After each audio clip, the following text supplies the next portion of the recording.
Tu és Jesus.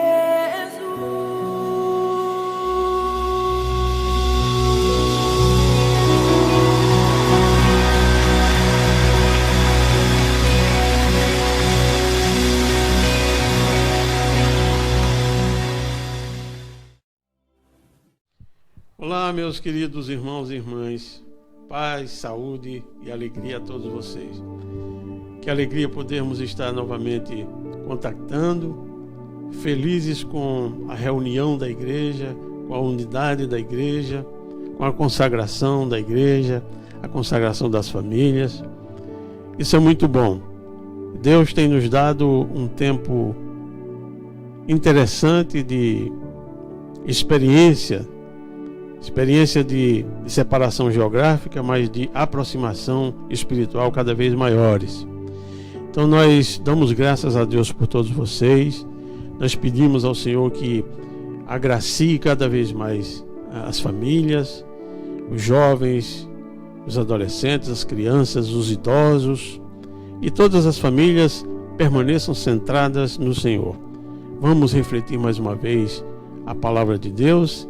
E desta feita vamos falar sobre misericórdia, sobre graça, sobre favor e sobre a multiplicação da bondade, que é isso que o Senhor faz todos os dias, tem feito todos os dias, porque Ele é bom e a sua misericórdia dura para sempre. Mas, como é de praxe, nunca devemos fazer coisa alguma, senão que antes estejamos orando, invocando o nome do Senhor, o poder de Deus sobre nós. Oremos. Ó Pai bendito, Senhor, te damos graças por todas as coisas.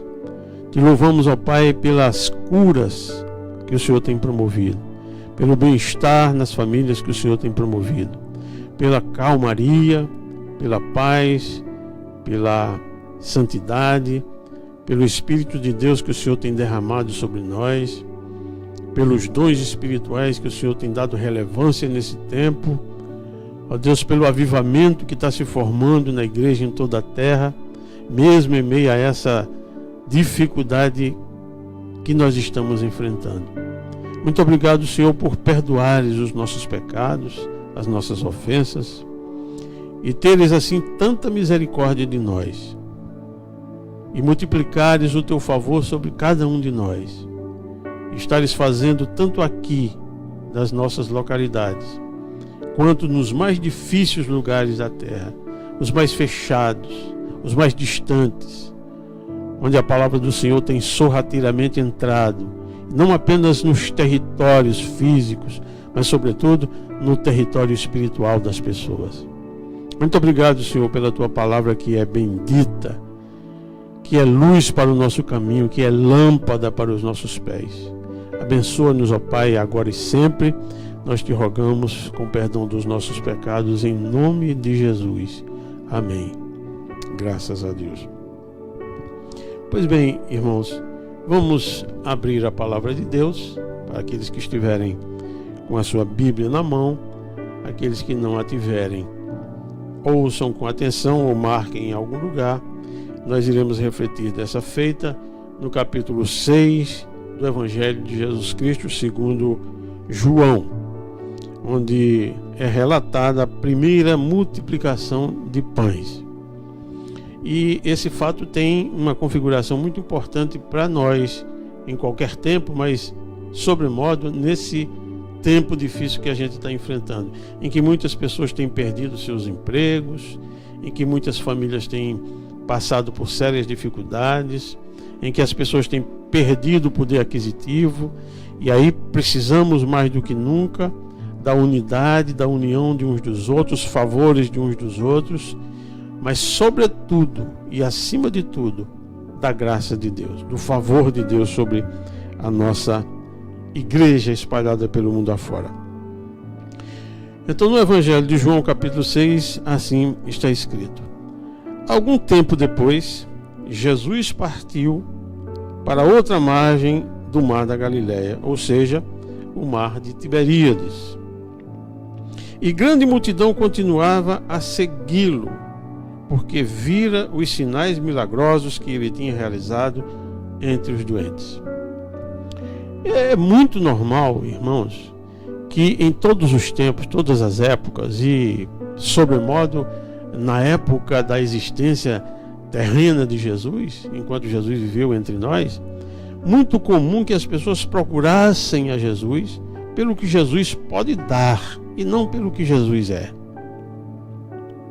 Pelo que Jesus pode conseguir em favor das pessoas e não pelo que ele é, pelo que ele representa, como Salvador da humanidade, como Senhor dos senhores, como Deus vivo que encarnou, que veio até nós, como Emanuel de Deus, como Príncipe da Paz, como Deus Todo-Poderoso, como estrela da manhã, como sol da justiça, como caminho, como a verdade, como a vida.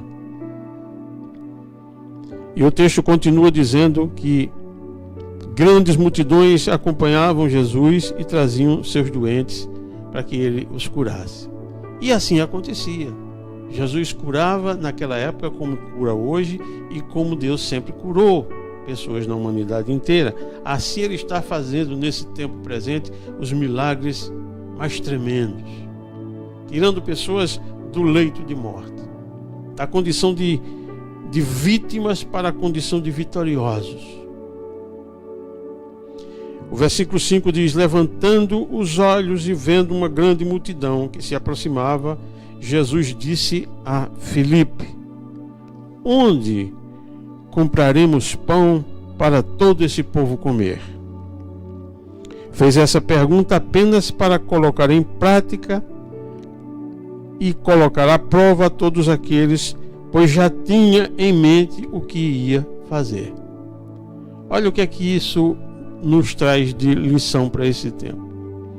Jesus Cristo certamente está procurando saber de nós o que é que nós faremos, ou o que é que estamos fazendo para as pessoas que mais necessitam nesse tempo. Qual é a ajuda, qual é a cooperação que nós estamos enfrentando e fazendo? Qual é o auxílio que nós estamos levando àqueles que mais necessitam? E aí, nós damos graças a Deus porque a igreja do Senhor também nesse aspecto está viva, está presente. Muitos têm sido abençoados pela bênção que o Senhor entrega na mão de cada família, que diligentemente reparte com o seu próximo, reparte uns para com os outros. E quando ele fez essa pergunta, ele queria saber qual era o ânimo dos discípulos, como estava a disposição dos discípulos. Por isso ele fez essa pergunta para provar cada um deles.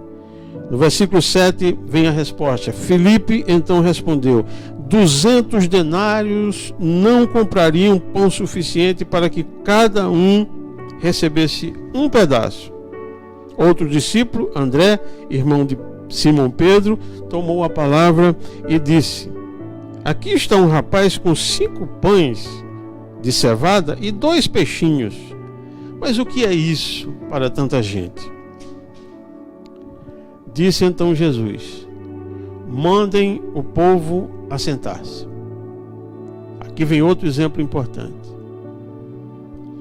Depois de um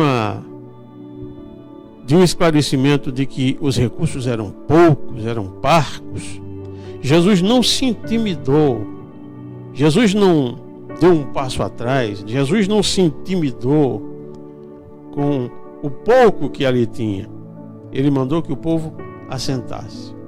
O que é que isso significa então para nós? É tempo de a gente também assentar-se. Se estamos vivendo tempos turbulentos, é tempo de aquietarmos o nosso coração. É tempo de colocarmos a nossa confiança naquele que tem condições sobrando de suprir as nossas necessidades. Havia muita gente naquele lugar e todos se assentaram. Portanto, obediência a Deus. Eram cerca de 5.000 homens. Então Jesus tomou os pães, deu graças e os partiu entre os que estavam assentados, tanto quanto queriam, e fez o mesmo com os peixes. Isso é importante também. tudo que nós recebemos, tudo que nós possuímos, nós devemos consagrar ao Senhor. Jesus, antes de fazer a distribuição, ele orou ao Senhor, ele consagrou ao Senhor, ele se antecipou, colocando Deus adiante de todas as coisas. Ele disse, depois que todos receberam o suficiente para comer, disse aos seus discípulos, ajuntem os pedaços que sobraram. Houve uma multiplicação tremenda. E Jesus pegou aqueles poucos pães, aqueles poucos peixes e fez alimentar todas as multidões que ali estavam. Depois que todos receberam o suficiente para comer, disse aos seus discípulos, ajuntem os pedaços que sobraram, não desperdicem nada. Então eles os ajuntaram e encheram 12 cestos cheios com os pedaços dos pães e dos peixes deixados por aqueles que tinham comido. Houve fartura, houve abundância. Isso tem uma mensagem muito importante para nós. Nesse tempo de escassez, nesse tempo de desemprego, nesse tempo de falta de recurso, o Senhor está tomando providências acerca de cada coisa. Ninguém haverá de chorar definitivamente a falta do pão. Aliás, o salmista diz algo muito sublime acerca disso. Fui moço, hoje sou velho, mas nunca vi um justo a mendigar o pão. Depois de ver o sinal milagroso que Jesus tinha realizado, o povo começou a dizer, sem dúvida, este é o profeta que devia vir ao mundo. Sabendo Jesus que pretendiam proclamá-lo rei à força, retirou-se novamente sozinho para o monte. Queridos, que lição importante essa!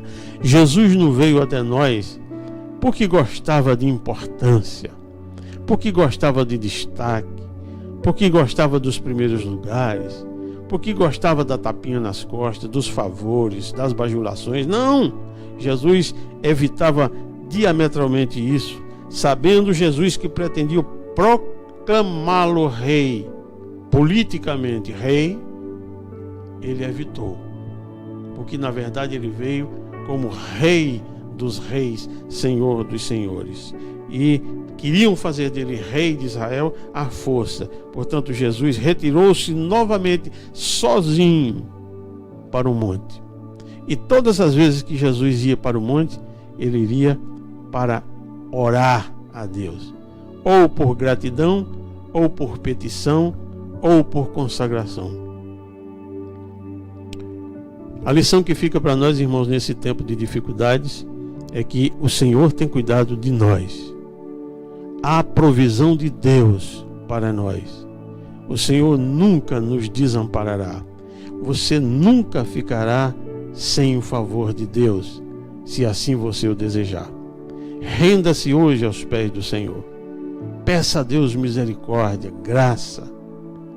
Peça ao Senhor que seja abundantemente derramado sobre a sua casa o poder do Espírito Santo de Deus.